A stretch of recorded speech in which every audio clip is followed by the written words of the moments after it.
ખેડૂતોએ જાગૃત થવું પડશે. આપણે ક્વોલિટી ઉપર ધ્યાન આપવું પડશે. આપણે ગ્રેડિંગ કરીને માલ આપવો પડે છે. હવે એ લોકોને કંપની ચલાવવાની હોય છે અને આપણે માલ વેચવાનો હોય છે, એટલે બંનેને ગરજ સરખી જ હોય છે.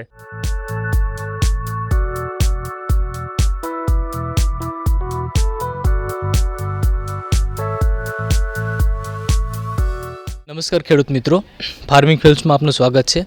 આજે આપણે આવ્યા છીએ ગાંધીનગર તાલુકાના શિવપુરા કંપા ગામે.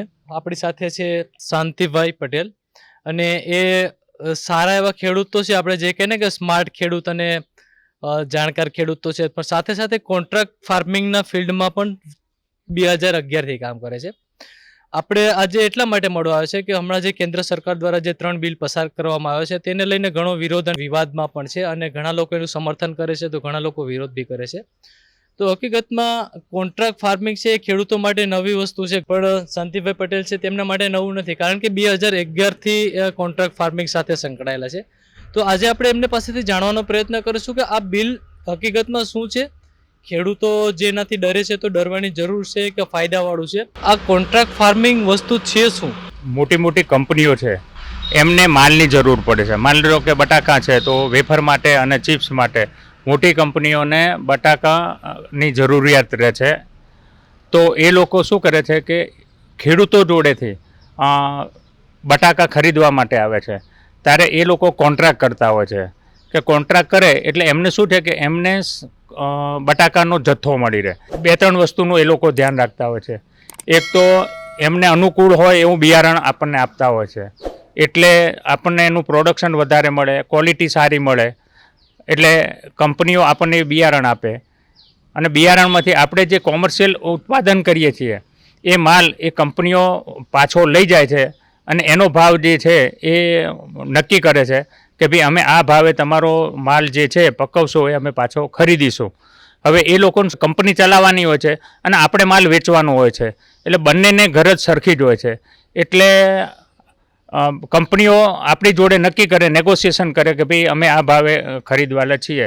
અમે ગઈ સાલ બટાકાનું જે હતું પેપ્સિકો કંપની જોડે ટાઈપ કરેલું હતું, એમાં કોન્ટ્રાક્ટ ફાર્મિંગની અંદર 205 રૂપિયા 20 કિલોનો ભાવ અમે નક્કી કર્યો હતો અને કંપની અમારી જોડેથી લઈ જાય છે. અને હજી સુધીના અમારા અનુભવો સારા છે અને અમારી જોડે લગભગ અંદાજે 301 ખેડૂતોનું એક ગ્રુપ છે અને એની અંદર અમે આ કોન્ટ્રાક્ટ ફાર્મિંગ કરાવીએ છીએ અને અમે માલ કંપનીને વેચીએ છીએ. હજી સુધી અમને કોઈ અગવડતા પડી નથી. કે બજારની અંદર જે દર વર્ષે તમને ભાવ બટાકાનો માનો કે ચાલતું હોય અને કંપનીઓ તમારી જોડેથી રહે છે, તો કેટલો ડિફરન્સ રહેશે? તમને શું ફાયદો રહેશે અને કંપનીને પણ શું ફાયદો રહેતો હોય છે? હવે આમાં કંપનીને એવું છે કે એમને એમનું બિયારણ આપે છે એટલે ક્વોલિટી અને ક્વોન્ટિટી બે મળી રહે છે. અને બીજું કે કાયમ એને બીજે ક્યાંય શોધવા જવો નથી પડતો. જે જથ્થો એમને જોઈતો હોય એ જથ્થો એક જ જગ્યાએથી એમને મળી રહે છે.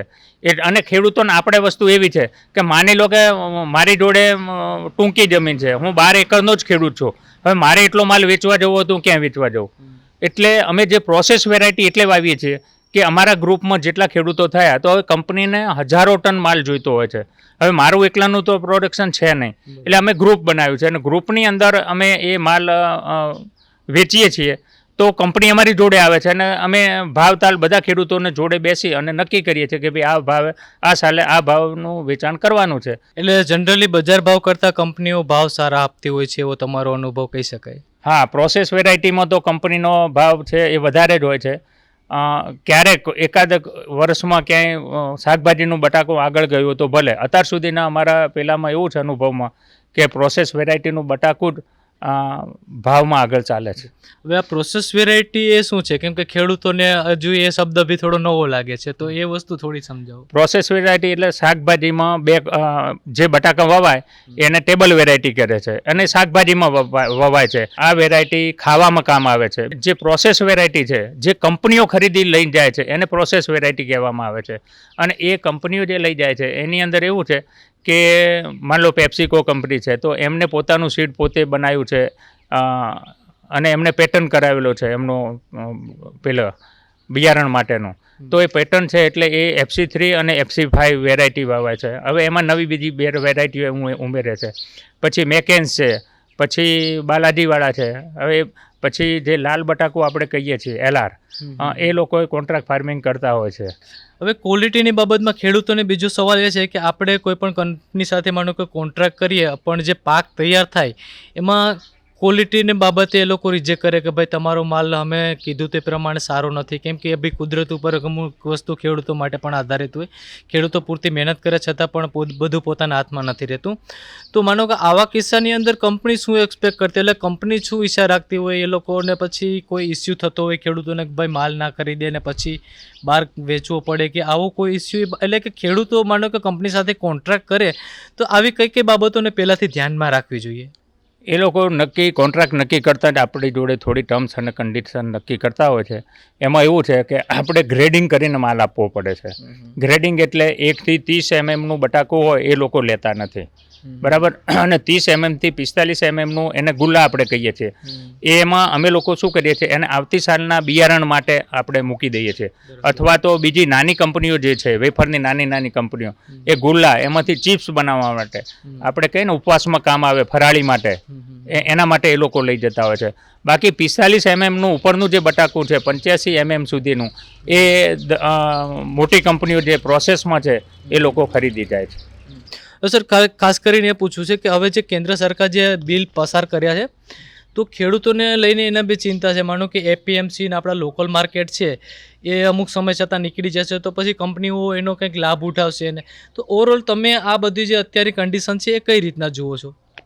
ના, આમાં લાભ ઉઠાવવાની તો કંપનીઓ ઉઠાવશે એવું આપણે ના કહી શકીએ, કારણ કે કંપનીને માલની જરૂરિયાત છે અને એને કંપનીઓ ચલાવવાની છે. એવું તો છે નહીં કે ભાઈ એને આ પેલું આવી ગયું છે એટલે એ કંપની ખરીદી લેશે અને આપણો માલ નહીં લે, એવું તો છે નહીં. આનામાં તો એક નહીં ને બીજા કે દરેક હવે તો કંપનીઓ વધતી જાય છે અને એમાં ઇસ્કોનવાળા આવ્યા છે, ઇસ્કોન બાલાજીવાળા છે, બીજી બધી ઘણી છે, હાઇફનવાળા છે. આ નવી કંપનીઓ ઊભી થતી જાય છે અને લેતા જાય છે. એટલે હું તો એવો ડર રાખવાની ખેડૂતોએ જરૂર નથી કે કોન્ટ્રાક્ટ ફાર્મિંગ આવશે એટલે મોટી કંપનીઓમાં આમ થશે ને તેવું થશે, એવું તો હું વિચારતો નથી. અને અત્યાર સુધીનો અમારો અનુભવ સારો છે. જે કંપનીઓ માલ ખરીદશે એટલે કે એ લોકોની ટર્મ્સ અને કન્ડિશન ક્વોલિટી બાબતે પહેલું હશે. હવે આપણે ખેડૂતો જે પરંપરાગત રીતે ખેતી કરે છે કે જે ભાઈ તૈયાર થાય માલને ડાયરેક્ટ ગામના વેપારી લઈ જાય અથવા તો પછી આપણે APMC માર્કેટ કે સ્થાનિક માર્કેટમાં આપી દઈએ, તો હવે ખેડૂતોને પણ આ બાબતમાં શું સુધારવું પડશે? એટલે પોતાની ખેતીમાં સુધારો લાવવો પડશે, પોતાની માનસિકતામાં સુધારો લાવવો પડશે? હવે આ કાયદામાં મારી દૃષ્ટિએ તો એવું છે, ખેડૂતોએ જાગૃત થવું પડશે અને એમાં જાગૃતતા બે પેલામાં રાખવી પડશે. એક તો એ કે આપણે જે ગમે તેવો માલ વેચી શકતા હતા એ નહીં વેચાય. આપણે ક્વોલિટી ઉપર ધ્યાન આપવું પડશે. જેમ ક્વોલિટી સારી એ પ્રમાણે ભાવ મળતો હતો. પહેલાં એવું જ હતું કે ક્વોલિટી પ્રમાણે ભાવ મળતો હતો, પણ ઘણા ખેડૂતો એવા હતા કે ચલો ને આપણને ભાવ નથી મળતો એટલે પેલું જે ખરાબ થોડીક વસ્તુઓ એ અંદર આપણે ઉમેરી દેતા હતા. એટલે ક્વોલિટી આપણે સાચવતા નહોતા. એટલે ક્વોલિટી ના સાચવવાથી શું થતું હતું, સરવાળે તો આપણને જ નુકસાન થતું હતું. પછી બીજી વસ્તુ એવી હતી કે માની લો કે આપણે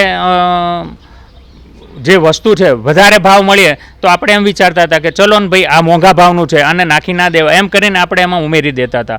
એટલે આ જે આપણી માનસિકતા હતી ખેડૂતોની, એમાંથી આપણે સુધાર લાવી અને ક્વોલિટી તરફ ધ્યાન આપવું પડશે. અને બીજું ક્વોલિટી એ ધ્યાન રાખવું પડશે અને બીજું પ્રોડક્શન ઉપર. પ્રોડક્શન જેટલું આપણે વધારે મેળવીશું એટલો ભાવ આપણને વધારે મળવાનો છે. આપણે એવું છે કે ખેડૂતોની અંદર એકતા નથી. આ એક તો જાહેર વાત છે કે ખેડૂતને કંઈ પણ કરવું હોય તો એ કોઈ જગ્યાએ એકતા નથી દેખાડી શકતો. પણ હવે આ કંપનીઓ આવે છે તો એની અંદર ખેડૂતોએ એક કંપની બનાવવાની રહેશે કે ફાર્મર પ્રોડ્યુસર કંપની, જે જનરલી કન્સેપ્ટ ચાલે છે કે બધા ખેડૂતોનું એક જૂથ મળે, એ પોતાની સ્થાનિક લેવલે કંપની બનાવે. એનું બે ફાયદા થશે સરનું કહેવા પ્રમાણે કે એક તો તમે ક્વોન્ટિટીમાં માલ આપી શકશો અને એક ખેડૂત તરીકે બધા જો જોડે હશું તો એનો બી ફાયદો થશે. તો આપણે અત્યારે જે આ કોન્ટ્રાક્ટ ફાર્મિંગ સાથે સંકળાયેલા છો તો તમે કેટલા લોકો સાથે મળીને આ બધું કરો છો અને કેટલું ઉત્પાદન આશરે કઈ રીતના કરતા હશો? અમે લગભગ આ કોન્ટ્રાક્ટ ફાર્મિંગમાં બટાકામાં ને એમાં 300 ખેડૂતોનું અમારું એક ગ્રુપ છે. અને એમાંય એવું છે કે 300 માલ આપણને આપે, કંપનીને આપે એવું નથી કે એ માની લો કે 250 જણા હોય તો 250 જણા આવે, 300 ઉપર જાય તો એમાં કંઈ આમાં કોઈ ખેડૂતોને અમે એની કોઈ ફી લેતા નથી કે જે કંપનીનું બિયારણ લીધું હોય એ લોકો આપણે ત્યાં આવે અને કંપનીની અંદર આપણે માલ સપ્લાય કરીએ તો એ કંપનીમાં અઠવાડિયામાં કંપની જે માલ આપણે મોકલ્યો પછી અઠવાડિયામાં આપણને એનું પેમેન્ટ મળી જતું હોય છે અને આપણા ડાયરેક્ટ બેંક એકાઉન્ટમાં જ પૈસા આવતા હોય છે. હવે કંપની જે તમારી સાથે પહેલાં કોન્ટ્રાક્ટ કરે છે કોઈ પણ માનો કે મગફળી અથવા તો બટાકાનો, તો એ લોકો એવા કયા મુદ્દા તમારી સામે રાખતી હોય અથવા તો એના ટર્મ્સ અને કન્ડિશન કે જે જનરલી ખેડૂતોએ ધ્યાનમાં રાખવાને રહેતા હોય? એક તો ક્વોલિટી અને બીજું ક્વોલિટીમાં મશીનને પેલી વસ્તુ છે એટલે ક્વોલિટીમાં એટલું ધ્યાન ના આપીએ તો ચાલે. શાકભાજીનું બટાકું છે એ તો ગૃહિણીએ ખરીદવાની છે એટલે તો એક બટાકું ઉઠાવી એને ચેક કરી અને પછી ખરીદવાની છે, જ્યારે આ તો મશીન લેવાની છે એટલે મશીનમાં એને કલર કે જોતા નથી, એ તો ખાલી એની સાઈઝ અને એ જ જોવાની છે. એટલે એક ફાયદો તો મોટો એ છે કે માન લો કે સેટ બ્લેક કલર હોય પછી ડાર્ક થઈ ગયો હોય, હા અંદરની ક્વોલિટી સારી ગુણવત્તા સારી હોવી જોઈએ એટલું એ જોવે છે. બાકી તો મશીનને કામ કરવાનું છે એટલે તો એ ગમે એવો એ ખરીદી લે છે અને માલ ચાલે છે. ત્યાં સુધી જે ખેતીના ઉત્પાદન છે એ આપણે એપીએમસીમાં જ દેતા હતા, તો ત્યાં જે પ્રકારના ટેક્સ કે સેસ કે જે એના નિયમ પ્રમાણે લાગતું હતું. હવે કંપનીઓ આવશે તો ખેડૂતોને એવું છે કે કંપનીઓ અમારી જોડે ડાયરેક્ટ આવશે અને માલ લઈ જશે. એની અંદર ઘણા ખેડૂતોને બીક છે કે અમે ક્યાં પકડવા જશું, એનું કોઈ રજિસ્ટ્રેશન કે સરકાર જોડે હશે કે નહીં. હવે મહત્ત્વનો સવાલ ખેડૂતોનો એ જ છે કે હવે આ જે કંપનીઓ આવશે એ એપીએમસીમાં પોતાનું લિસ્ટિંગ કરાવશે, નોંધણી કરાવશે કે શું પ્રોસેસ હશે? અત્યાર સુધીનો અમારો અનુભવ એવો હતો કે કંપનીઓ જે છે એને પહેલાં એપીએમસીમાં એનો માલ જેટલો ઉઠાવવાનો છે એ એનું જે ટેક્સ હતું એ એને ભરવું પડતું હતું, એને સેસ કહેવામાં આવે છે, એ સેસ એને ભરવી પડતી હતી અને એ વાયા એપીએમસી થ્રુ જ કંપનીઓ આવતી હતી.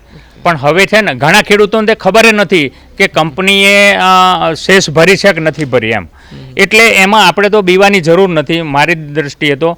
અને હવે એ સેસ નીકળી જશે તો કંપની જેમ અમારે ઘણા ખેડૂતોને એવું હતું કે ભાઈ એપીએમસીમાં નોંધણી કરાવી છે કે નહીં અને કરાવવી પડે છે કે નહીં એ અમુક ખેડૂતોને તો ખબર હોતી નથી.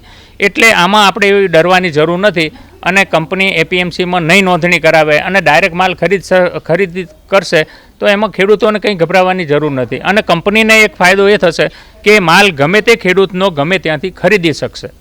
બીજી મહત્ત્વની વસ્તુ એ છે કે કંપનીઓ જે ખેડૂત પાસેથી સીધી ખરીદી કરશે તો ખેડૂતોને એ રીતના છે કે આપણે જે તે સમયે વાવેતર કરીશું ત્યારે જ કંપની કહેશે કે ભાઈ તમારો માલ અમે આ ભાવમાં ખરીદી લઈશું. તો હકીકતમાં વાવેતર વખતે જ કંપની આપણને ભાવ ફિક્સ કરીને આપી દેતી હોય કે પછી માલ આપણો તૈયાર થાય, આપણું ઉત્પાદન તૈયાર થાય પછી એ લોકો ભાવ નક્કી કરતા હોય? શું પ્રોસેસ હોય છે કંપની સાથે? આમાં બે સિસ્ટમ હોય છે. એક એવી પદ્ધતિ છે કે ઘણી કંપનીઓ જે છે બટાકાની અંદર કે બિયારણ જ્યારે આપણને આપતા હોય છે ત્યારે એ બિયારણનો ભાવ નક્કી કરે છે, ત્યારે જ આપણને એમ કહી દે છે કે ભાઈ આ ભાવે તમારો માલ અમે પાછો ખરીદી લઈશું આવ્યો છે. અને ઘણી કંપનીઓ એવી છે કે બિયારણ આપણને પૂરાય પાડે છે અને પછી જ્યારે માલ નીકળવાનો તૈયાર થવાનો આવે એના 15 દિવસ પહેલાં જ એ લોકો માર્કેટની સર્વે કરી અને આપણને ભાવ નક્કી કરે છે કે ભાઈ અમે આ ભાવે લઈશું. હવે જે કંપનીને આપણે માનો કે ભાવ એ લોકો નક્કી કરે, જે તે ઉત્પાદન તૈયાર થઈ ગયું, હવે કંપનીએ જે ભાવ નક્કી કર્યો એના કરતાં બહારની બજારનો ભાવ ઊંચો છે. હવે આપણે કંપનીને માલ નથી દેવો અને બહારની બજારમાં દેવો તો શું કન્ડિશન છે ખેડૂતો માટે?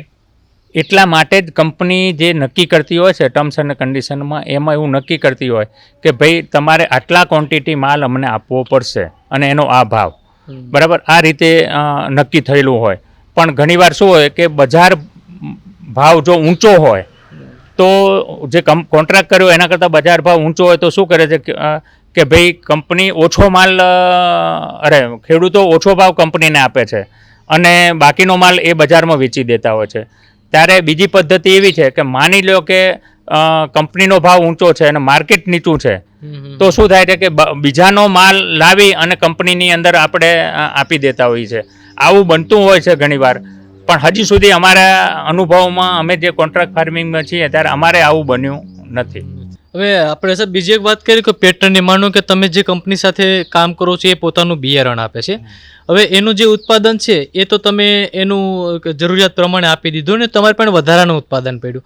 હવે બીજી કન્ડિશન એવી છે કે એની પેટર્ન છે તો આપણે બીજાને નથી વેચી શકતા માનો કે ઉત્પાદન, તો આવું કદાચ કોઈ તમારો અનુભવ થયો કે આવું કશું થઈ શકે ખરું આ બાબતમાં? તો પછી ખેડૂતોને વધારાના ઉત્પાદનનું કરવું શું? ના, લગભગ તો એવું છે કે કંપની જે નક્કી કર્યું કે આપણું જેટલું પ્રોડક્શન થતું હોય, મેં કીધું ને 20% કે 15-20% વધારાનું પ્રોડક્શન લઈ લે છે, એટલે કંપનીઓ લઈ લેતી હોય છે. પણ માની લો કે આપણી જોડે બટાકાનું બિયારણમાં પેલા ગુલામે કીધું કે આવતી સાલના સીડ માટે આપણે મૂકી રાખીએ છીએ, તો કંપની જોડે એવી ટર્મ્સ અને કન્ડિશન છે કે એ કંપની કન્ડિશન આપણી જોડે કે તમારું જૂનું બિયારણ તમારી જોડે કેટલું વધ્યું છે એના આપણે ફિગર આપી દઈએ કે ભાઈ આટલા કટ્ટા અમારી જોડે બિયારણ વધેલું છે અને એનું પ્રોડક્શન આટલું આવશે, તો એ લોકો બીજા વર્ષે એને ખરીદી લે છે, એનું જે કોમર્શિયલ પ્રોડક્શન થાય છે એમાં. બરાબર. હવે આપણે બટાકાની જનરલી વાત કરીએ તો મગફળીની અંદર પણ આ રીતના જ ચાલે છે કોન્ટ્રાક્ટની અંદર, કે એના બી ભાવ અને કઈ રીતના હોય છે? મગફળીની જાત પસંદ કરવાની આપણે એ લોકોને, કે એ બધું કઈ રીતના રહે છે? ના, આ તો સ્પેશિયલી અમે જે મગફળીનું વાવેતર કરીએ છીએ એમાં અમારે કોન્ટ્રાક્ટ ફાર્મિંગ છે, પણ એમાં એ લોકો બિયારણ આપણને આપે છે અને આપણે માલ એ કંપનીને જ આપવાનો હોય છે અને એ લોકો એને સીડમાં લઈ જતા હોય છે, એટલે અમને અત્યારે MSP કરતાં સારો ભાવ આપે છે. અને અત્યારે અમે લગભગ 2015થી મગફળીનું કોન્ટ્રાક્ટ ફાર્મિંગ કરીએ છીએ અને એમાંય અત્યાર સુધી અમારો અનુભવ એના માટે સારો છે.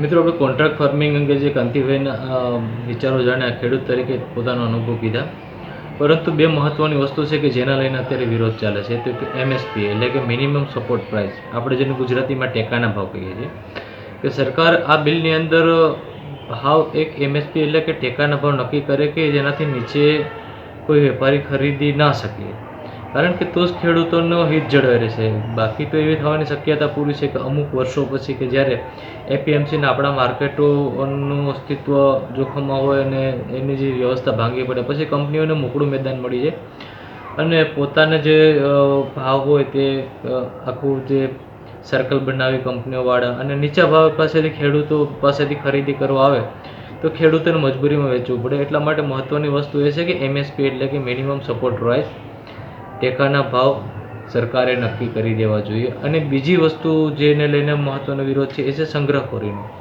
કારણ કે અત્યાર સુધી જીવન જરૂરિયાતની વસ્તુ છે એનો સંગ્રહ કરવા ઉપર પ્રતિબંધ હતો, પણ હવે જે નવું બિલ આવ્યું છે એની અંદર કંપનીઓને સંગ્રહ કરવાની છૂટ મળે છે. તો આ બે ખેડૂતો માટે જોખમી વસ્તુ છે જે પણ આપણે ધ્યાને લેવી જોઈએ, જે વસ્તુ આપણે કાંતિભાઈ સાથે વાતચીત દરમિયાન બાકી રહી ગઈ હતી.